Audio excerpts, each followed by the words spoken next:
The jury, my client has in no way ever been near a power plant. In the speech that he gave last week, he was talking about a powder plant where they were making baby powder. He's an upstanding member of the society, and as you will learn from his speech, he wants to help local businesses become more successful in creating raving fans. Nate Bowe, please take the stand and share your testimony with the court. In the court, we can clap. So let's clap up.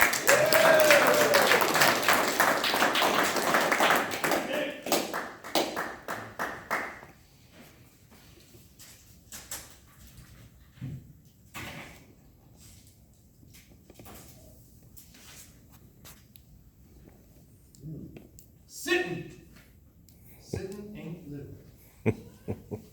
No, it's not deja vu. Because quitting ain't living either.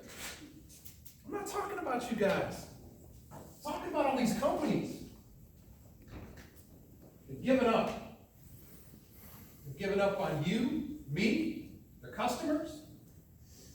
They've given up on giving good service. They've given up on innovation, making the product better. It's just, it's good enough. They've given up on their employees. Might as well give up on making money too.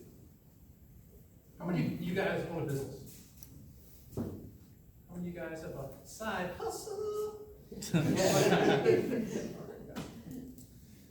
How many of you help someone as part of your career, your volunteerism? Well, those are customers too. I want to share a few secrets that I relearned with a book that I read from Ken Blanchard. It's called Raving Fans. Might help you with your business. Might even help you get your record expunged too. In business, I learned 1, how to increase revenue. 2, how to decrease ad spend and the cost of customer acquisition. 3, how to reduce bad complaints and bad reviews. How to reduce the staff required to service all these new customers. All will generate raving fans. This is the part of the speech, the dreaded part, where I start to lose people thinking, my customers love me. I'm good, ask them. They'll tell you.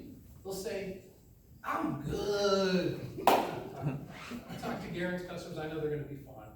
He's putting it where it needs to be. But I know if I have a bad experience, I go to a restaurant, I go to a department store, and I'm walking out, or the maitre d' asks me how everything was, and I had a bad experience, I say, I'm good, or I'm fine, and I leave, and I don't come back, because I don't want to waste any more time on them. If they cared, they would have given you good service from the beginning. To create raving fans, we have to do 3 things. 1, we have to decide. We have to decide what the perfect customer experience is, and it places the customer's needs first. We have to create a vision of perfection where everything is in harmony. You have to think about it as though you're creating heaven on earth. What is the best thing that I can do for my customer? How can I take away all the distractions, all the problems, and just make it perfect?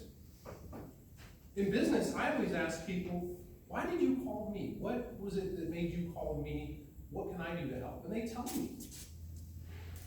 2, we want to discover. We want to discover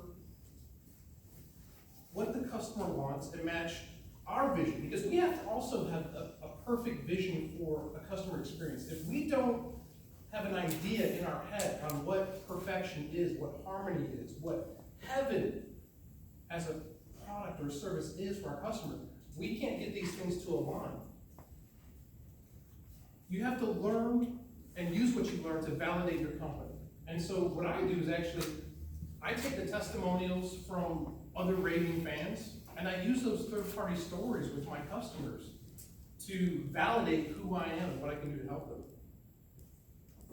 Now, it's okay to turn away business. This is the one thing that everybody has a problem with.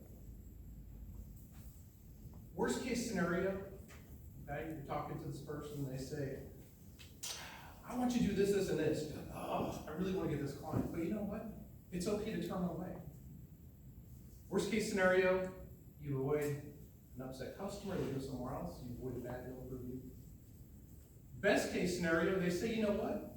All that stuff you said you can do, that's great. And you know, this little thing that I thought was important, it's not that big of a deal. I still want to work with you. Number 3, deliver. We want to deliver flexible, consistent service. In business, you have to fill the gaps in what you do. Those are opportunities. If you're finding that there's a lot of things that people are asking you for that you don't offer, those are probably opportunities. If you can offer them, then do them. Garen just told us this morning how he went in and did the thing that nobody wants to do. I don't care who you are. He stepped up. Hats off to you. Other companies might say something like, oh, well, if you look in line 5 of section B, that's actually not the contract. We don't clean bottles. Garen took it. In business, we actually doubled the number of 5-star reviews that we had. From the previous 10 years, we did it in less than a year.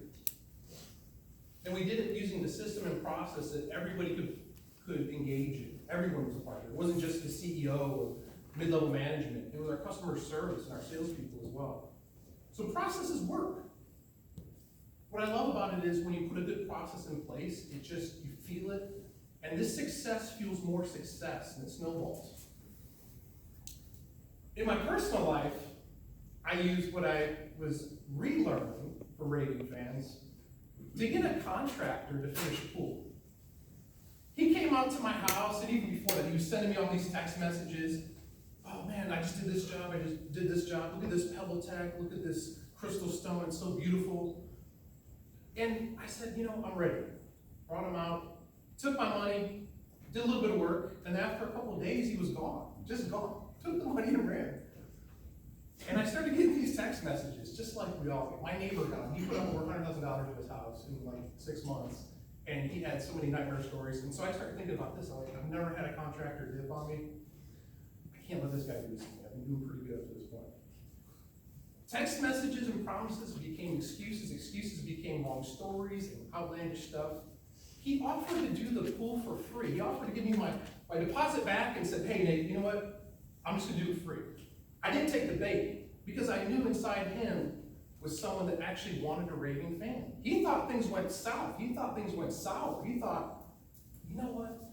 This guy's so mad, he's probably not even going to pay me. So I didn't look at him when I did it. I took it and kept it in a positive place. And I said, hey, get the pool done. You're going to sleep at night. You'll sleep with a clean conscience. I'll be able to sleep because my pool's done. And you know, he finished the pool. Next day he came up after that text and that conversation. He finished it. We said, thank you. So conclusion, put yourself in your customer's shoes or your contractor's boots. When you do, you'll find all sorts of things that can separate you from the competition while getting more market share and creating raving fans. You might just get your pool finished as well. Thank you.